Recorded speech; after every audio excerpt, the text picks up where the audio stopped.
เรามาดูกันต่อนะครับในข้อที่10นะครับเขาบอกว่าระยะทางระหว่างเมืองกอและเมืองขอนะครับห่างกัน540กิโลเมตรดำรงเนี่ยขับรถจากเมืองกอเพื่อไปเมืองขอนะครับเมื่อเวลา 8 นาฬิกาและในเวลาเดียวกันดนัยเนี่ยขับรถจากเมืองขอไปยังเมืองกอนะครับบนถนนสายเดียวกันความเร็วในการขับรถระหว่างดำรงและดนัยเป็นอัตราส่วน4:5นะครับถ้าดำรงและดนัยเนี่ย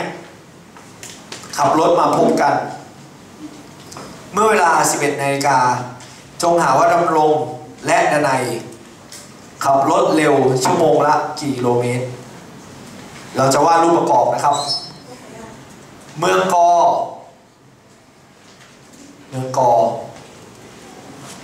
ดำรงเนาะแล้วก็ดนัย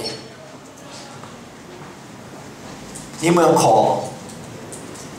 แล้วมาพบกันโจทย์แบบนี้เราเคยเจอแล้วก็ถือว่าเป็นการทบทวนนะครับน้องๆครับการที่รถ2 คันหรือคน2 คนเนี่ยมาพบกันระหว่างทางเนี่ยนะครับเจอบ่อยมากระยะทางของคนแรกและระยะทางของคนที่2นั้นจะบวกกันแล้วได้ระยะทางทั้งหมดน้องๆครับคนแรกเนี่ยเขาชื่อดำรงเพราะฉะนั้นถ้าครูเขียนเป็นสัญลักษณ์เดี๋ยวครูขอเขียนก่อนนะครับว่าระยะทางจากเมืองกอเนี่ยไปยังเมืองขอ540กิโลเมตรสัญลักษณ์ข้อนี้นะครับก็คือ S ของดำรง S ของดำรงระยะทางของดำรงไปบวกกับระยะทางของดนัยจะเท่ากับ540กิโลเมตรจะเท่ากับ540กิโลเมตรทำความเข้าใจนะครับระยะทางของดำรงบวกกับระยะทางของดนัยจะเท่ากับ540กิโลเมตรโอเคแต่สุดทางฟิสิกส์ S เท่าไรครับ V คูณ T เยี่ยมมากครับความเร็วคูณเวลาข้อนี้โจทย์เขาบอกเวลามาแล้วน้องๆครับคือ2 คนนี้ออกเดินทางเมื่อเวลา 8 นาฬิกาแล้วมาพบกันเมื่อเวลา 11 นาฬิกา8 โมงถึง 11 โมงก็คือกี่ชั่วโมงครับ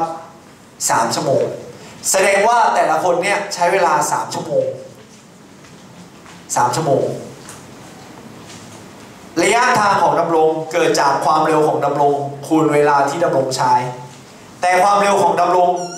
ครูยังไม่ทราบเราจะสมมุติครับให้ดำรงใช้ความเร็วไม่ใช่ x แต่จะเป็น 4x คล้ายๆกับเรื่องมุมคล้ายๆกับพวกอัตราส่วนน้องๆครับให้ดำรงนะครับเร็ว 4x กิโลเมตรต่อชั่วโมงเขียนเลยครับให้ดำรงขับรถด้วยความเร็วนะครับ 4x กิโลเมตรต่อชั่วโมงเพื่อที่จะตั้งดนัยได้ง่ายนะครับนี่เป็นเหตุผลว่าทำไมเราตั้งเป็น 4x เพื่อที่จะตั้งดนัยให้ง่ายน้องๆครับถ้าดำรงเนี่ย 4x กิโลเมตรต่อชั่วโมงดนัยนะครับจะเป็น 5x กิโลเมตรต่อชั่วโมงดนัยนะครับจะเป็น 5x กิโลเมตรต่อชั่วโมงน้องๆครับเรากำลังจะตั้งสมการระยะทางเท่ากับความเร็วคูณเวลาความเร็วของดำรงก็คือ 4x ครับเวลาที่เขาใช้ก็คือ3 ชั่วโมงไปบวกกับระยะทางของดนัยเกิดจากความเร็วของดนัยความเร็วของดนัยก็คือ 5x ไปคูณกับเวลาที่เขาใช้ก็คือ3ครับ นี่คือระยะทางของดำรงบวกด้วยระยะทางของดนัยจะต้องเท่ากับ540กิโลเมตรน้องๆครับเดี๋ยวเราจะแก้สมการหาค่า x นะครับแล้ว x ที่ได้เนี่ยจะทำให้เราเนี่ยนะครับสามารถหาความเร็วของดำรงและดนัยได้นะครับนะน้องๆสามารถให้ใครมีน้องเนี่ยให้เข้าไปดูใน YouTube ก่อนได้เลยนะครับถ้าต้องการชีทเพิ่มก็มีให้ดาวน์โหลดนะในลิงก์เนี่ยมันจะเขียนใน YouTube ว่าสามารถดาวน์โหลดเอกสารได้ฟรีนะครับมันก็จะเป็นเคล็ดลับในการเรียนเก่งก็คือการเรียนพาร์ทไปนิดหนึ่งเพราะฉะนั้นตอนนี้เราสามารถดูเนื้อหาของม.2 ม.3 นะไม่ว่าจะเป็นเว็บไซต์ของครูหรือว่าเว็บไซต์ของทูปลูกปัญญาหรือเว็บไซต์อื่นๆมีเยอะมากครับน้องๆครับตัวนี้เนี่ยมันก็จะกลายเป็น 12x บวกกับ 15x นะครับจะมีค่าเท่ากับ540น้องๆครับพอลองมาบวกกันเนี่ยมันจะกลายเป็น 27x มีค่าเท่ากับ540ครับแล้วน้องๆก็เอา27เนี่ยไปหาร x ก็จะเท่ากับ540หารด้วย27คูณ1ได้27คูณ2ได้54ครับมันจะกลายเป็น20น้องๆครับเพราะฉะนั้นเนี่ยดำรงเนี่ยจึงเร็ว4คูณ20ก็คือ80ครับในขณะที่ดนัย5คูณ20ครับก็จะกลายเป็น100กิโลเมตรนะครับนี่พอได้ x เป็น20แล้วยังไม่ได้ตอบ20นะครับตอบความเร็วของดำรงคือ 4x ก็คือ4คูณ20ครับเท่ากับ80กิโลเมตรต่อชั่วโมงส่วนดนัยเนี่ยก็จะเป็น5คูณ20ก็คือ100กิโลเมตรต่อชั่วโมงคำตอบข้อนี้จึงตอบช้อยงองูครับมีน้องคนไหนไม่เข้าใจยกมือถามนะครับต่อไปจะเป็นข้อที่11นะครับเรามาดูข้อ11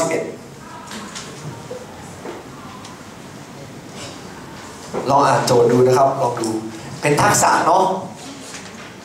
เป็นทักษะให้หาค่าของ x จากสมการนี้นะครับเป็นอย่างไรเหมือนเดิมนะครับคือเราจะต้องดูตัวส่วนนะครับตัวส่วนเราจะเห็นว่าตัวส่วนเนี่ยมี3ตัวนะครับได้แก่เลข4เลข3แล้วก็เลข6นะครับซึ่งคอลนนะครับของทั้ง3จำนวนนี้เลข4เลข3เลข6คอลนคือเท่าไหร่ครับเจอบ่อยมากคือ12เราจะเอา12เนี่ยไปคูณทั้ง2ข้างแล้วแจกแจงหรือการเอา12เนี่ยไปคูณ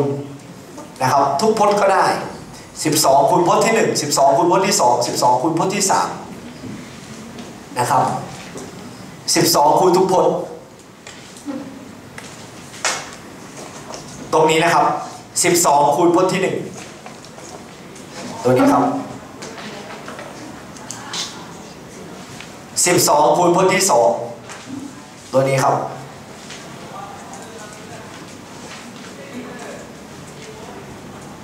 ทำความเข้าใจเนาะ12คูณพจน์ที่3ก็คือตัวนี้ครับ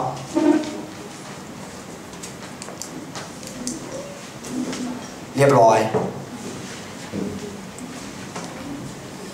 เท่านี้นะครับน้องๆครับเราก็จะตัดทอน C14 432 313 342ครับ616 622ครับตัวนี้นะครับเราจะเอาเลข3เนี่ยแจกแจงเข้าไปเราจะเอาเลข3เนี่ยแจกแจงเข้าไปเอา3แจกแจงเข้าไปเอา4แจกแจงเข้าไปทำความเข้าใจนะครับ3คูณ x เนี่ยก็จะกลายเป็น 3x ลบ 9แล้วก็4คูณ2ได้8ครับเป็น 8x 4คูณลบ5ได้ลบ20ครับมีค่าเท่ากับ10ลบ 2x ทำความเข้าใจนะครับ 3x ไปบวก 8x ก็จะออกมาเป็น 11x ย้ายลบ 2x ไปทางซ้ายครับเป็นบวก 2x ทำความเข้าใจนะโอเคย้ายลบ 9เป็นบวก 9ย้ายลบ 20เป็นบวก 20ขั้นตอนนี้มีน้องคนไหนไม่เข้าใจยกมือนะครับแจกแจงเข้าไปแล้วย้าย x ไปด้านเดียวกันนะครับโอเคตรงนี้ก็จะกลายเป็น 13x มีค่าเท่าอะไรครับน้อง39เราก็สามารถหาค่า x ได้โดยการย้ายเลข3ไปทางขวามันก็ได้ออกมาเป็น x เท่าอะไรครับเยี่ยมมาก39หารด้วย13ครับหรือ x เท่า3นั่นเองทำความเข้าใจเนาะนี่คือข้อ11ครับ11คำตอบคือคอควายนะครับอย่าไปตอบ1กับ3เนาะลองดูโจทย์ข้อ12ครับสไตล์เดิมเลยคำว่าพจน์เนี่ยสำคัญมากนะครับใครไม่เข้าใจถามได้นะครับในข้อที่12ครับ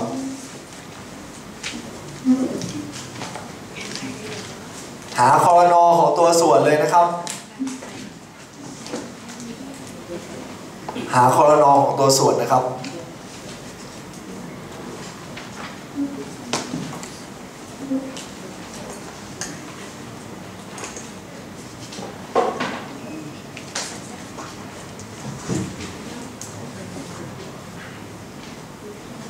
หาคอรนอของตัวส่วนนะครับ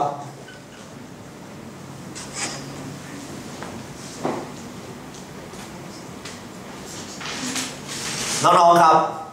เลข3เลข4และเลข5ครับจริงๆแล้วเนี่ยทางซ้ายเนี่ยนะครับมี2พจน์จำได้ไหมครับว่าคำว่าพจน์ในวิชาคณิตศาสตร์เนี่ยจะขั้นด้วยเครื่องหมายบวกหรือลบทางซ้ายมี2พจน์ทางขวาก็มี2พจน์ครับเลข3เลข4และเลข5ไม่มีแม่อะไรเลยที่หารลงตัวอย่างน้อย2ตัวให้เอาเลขมาคูณกันเลยนะครับ3 4 12 12 5 60คอรนอคือ60ครับเราจะต้องเอา60เนี่ยไปคูณทั้งซ้ายและขวาของสมการแต่ห้ามเอา60ไปตัดกับเลข3นะครับเพราะว่าตรงนี้เครื่องหมายบวกเราจะต้องเอา60ที่เราคูณทางซ้ายเนี่ยแจกแจงเข้าไปดังนี้ครับ60แจกแจงเข้าไปหาพจน์ที่1แบบนี้ครับ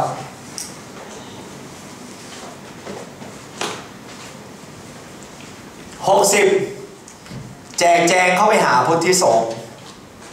60แจกแจงเข้าไปหาพจน์ที่2ครับ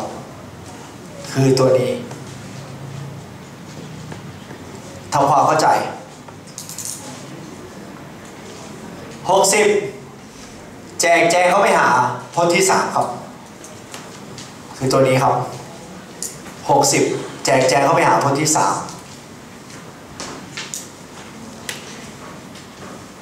60แจกแจงเข้าไปหาพจน์ที่4ครับ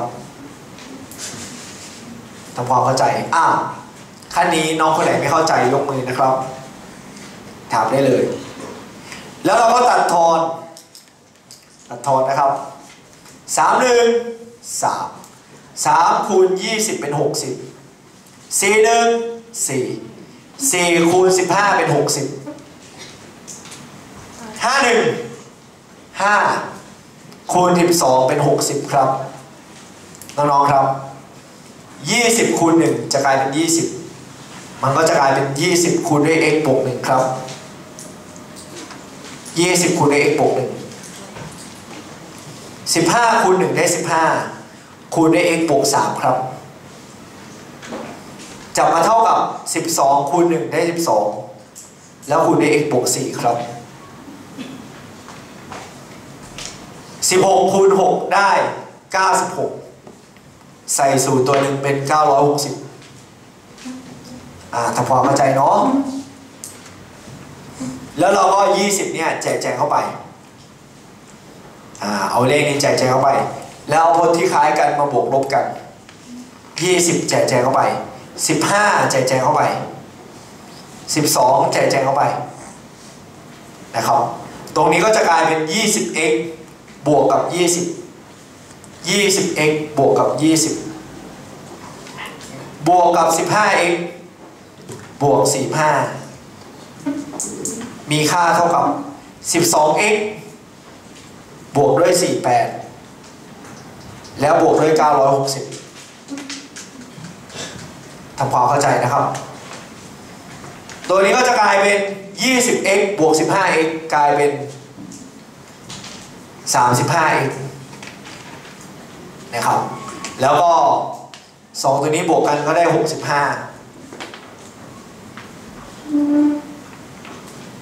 ทางขวาครับ 12x บวกด้วย 1,800ทำความเข้าใจนะครับ960บวกด้วย48ได้ 1,800 ย้าย 12x ไปทางซ้ายมันจะกลายเป็น35x ลบด้วย 2x มีค่าเท่ากับ 1,800 ลบด้วย 65ลบกันแล้วจะเหลือ 23x ครับมีค่าเท่ากับ943หารด้วย23ทั้งสองข้างซ้ายหารด้วย23ขวาหารด้วย23เอาแม่23ตัดครับ23คูณ1ได้23 23คูณ4ได้92ครับ94ลบ92เหลือ2 23คูณ1ได้23ใช้ไหนครับคำตอบข้อนี้คืององูนะครับคำตอบคืององูเนาะ